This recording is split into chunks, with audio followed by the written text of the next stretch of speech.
welcome back to my channel. Today we're going to be doing a new type of art that I just started 5 minutes ago.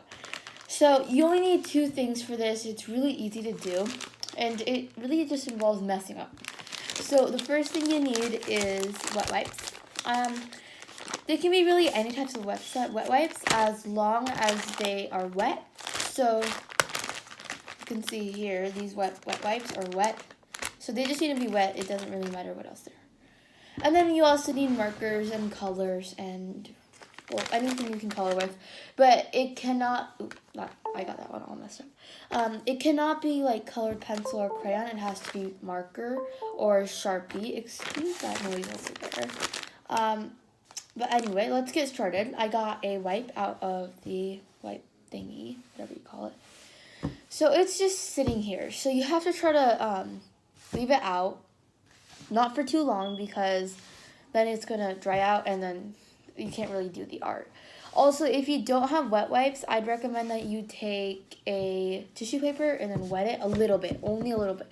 Because wet wipes aren't that wet, they're just like slightly wet.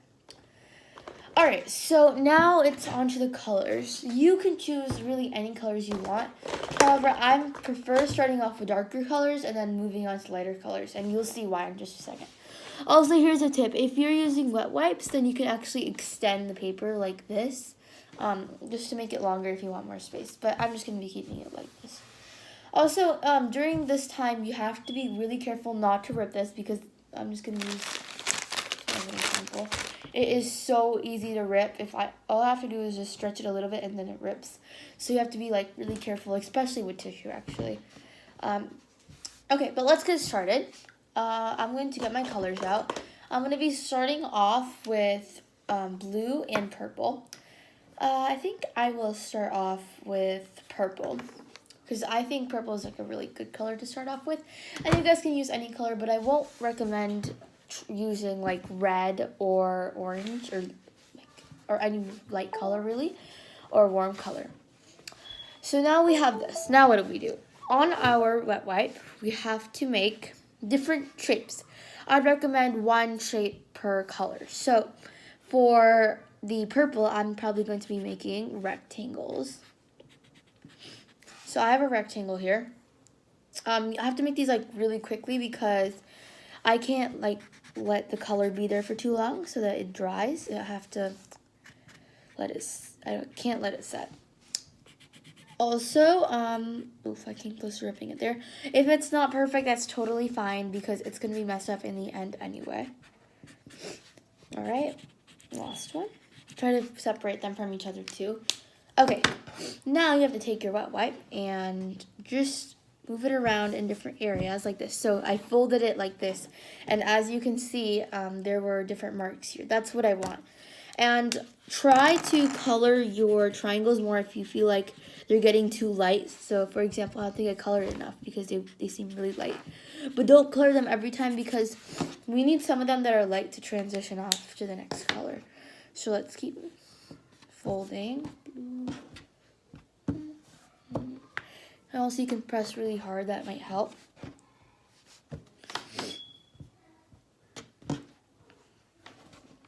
Okay. Now I got purple all done. It looks really bad right now, but I promise it's going to look better later. Alright, now we have purple all done. Next is time for blue. I'm probably going to be making circles for blue, so let me make a circle. Circle, circle. I'm pretty sure this isn't actually a real type of art. I just invented this like 10 minutes ago, so if it is, you guys should tell me in the comments down below because, well, I'm not really sure. Alright. Let's start folding it again. I mean, it's going to look really good after you have like a bunch of colors. I like scrunching it up too like that. It adds a lot more of uncertainty on how it's going to look. Oh, also you should probably have something underneath. I don't know why I don't right now because the color is probably going to drop. Alright, so we have these two colors on right now. It actually looks really good. I almost want to leave it like this, but I'm going to be adding like a few more colors, and then I might just let it go. So I'll probably be making one with warm colors and one with light colors, because I think warm colors match together, and warm and then cold and cold colors match together, so it's better to keep them separate. All right, I'm going to be using some light blue now. And for this shape, I'm probably going to be making maybe squares. Yeah, I think that would suit the light blue. So I'm not going to be making perfect squares. I'm just going to be mostly scribbling, really. Because at this point, scribbles look better. Also, make sure to have, like, this blue is like, ooh, where did they? That's all right. I'm just going to be spreading this blue out a little bit, and then I'm going to be trying to making a definite shape. All right, I have this. Now let me just, all right, this is all done. Oh, I think this looks really cute. I mean, it looks like a little bit tie-dye, something that would be on a shirt. So I really do love this type of art. If you guys, I mean, it's almost like doing tie-dye, but a lot easier. So I'm going to be doing one with warm colors now, and it's probably going to go off a little bit faster because I don't have to explain too much. All right, I'm going to be showing you guys one more look at this. All right, let's start off with our one with warm colors. I'm going to be taking another wipeout. All right, I have a wipeout now. Let me just choose out my colors already. Ooh, I need some blue on here. I'm using orange, and I'll probably use Sharpie.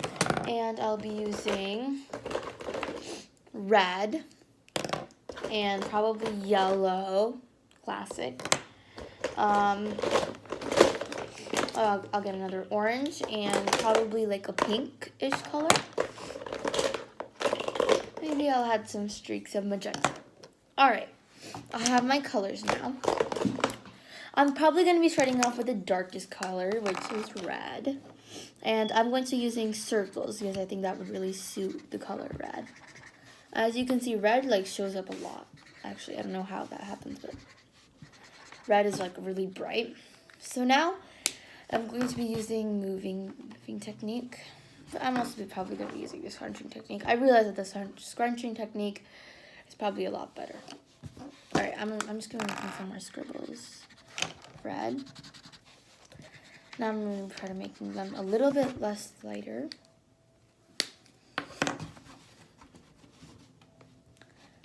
Alrighty, let me scrunch it up a bit more. Okay, I really liked how this is going too. I mean, I think it looks really pretty. Okay, next color. Ooh, I already started to rip a little bit. That's all right. So the next color is going to be orange. I seriously haven't tried Sharpie on this yet, so I'm going to be trying it now. I think Sharpie works, but I'm probably just going to be playing it safe and using, I'm using Crazy Art, but I'd say you could probably use Crayola too. All right. Oh, also I'm going to be trying out, oops, I forgot to make a different shape. I'm also going to be trying out Expo too to see if that works. So I'm actually really curious because Expo, I love using Expo in my drawings. It's like really efficient and thick, so that works out really well. Okay, I got Expo. Let's try it out. Yeah, I guess Expo works. Let's see if it scrunches up well. Actually, I'd probably not use Expo because I had some black on it, so. All right, we got this. Sometimes you guys might need to start over because it rips and then it messes up, but this came really close to ripping. I don't know why I'm struggling on this one. But okay, next is yellow. I'm going to be making squares. God. Okay. Squares or rectangles, whatever you want to call them. Okay, I'm also trying to be filling up the white spaces because you don't want too many white spaces, but you do want some white spaces because that also makes it seem really nice. All right, scrunch it all up. I'm gonna make it into like a ball like this. And then ooh, I'm actually liking this. Okay, but to be honest, I don't think it looks as good as the other one, but it's pretty. Okay. Next, let's add some pink. I'm just gonna be adding scribbles of pink and maybe some shapes too, like a trapezoid. Alrighty. And I'm just gonna adding some magenta, just a little bit. I don't want to add too much. Actually, I think the magenta ruined it, but okay. Now I will be scrunching it all up into a ball. It actually looks really pretty from the outside. Alrighty, let's open it up for the final reveal. Ooh, so this is the other one. I actually have a shirt that looks just like this. I think that's like a really cool coincidence. But I'm going to be showing you guys the two different versions that there were. Actually, I'll just show you in the different modes. So I'll be back in 3, 2, 1. Alright guys, this is the result for it. I think that I probably recommend using warm colors because it seems like they spread better than these. I probably just messed up a little bit here because I used, like, my colors were a little bit dark. That's alright. If I turn it around, no way. But I'd probably recommend using darker colors, but I think both of these look like really pretty, and I guess they're a type of abstract art, and well, yeah, I do recommend this one, but I think these are both really good, and this is something to do like really quick if you're bored because it doesn't even require much supplies. It just requires tissue wipes and markers. So yeah, thank you guys so much for watching this video. If you like this video, then please give it a like and subscribe and comment down below how you liked it, and if you had any questions, I'll make sure to reply to them. Thank you so much for watching. Bye.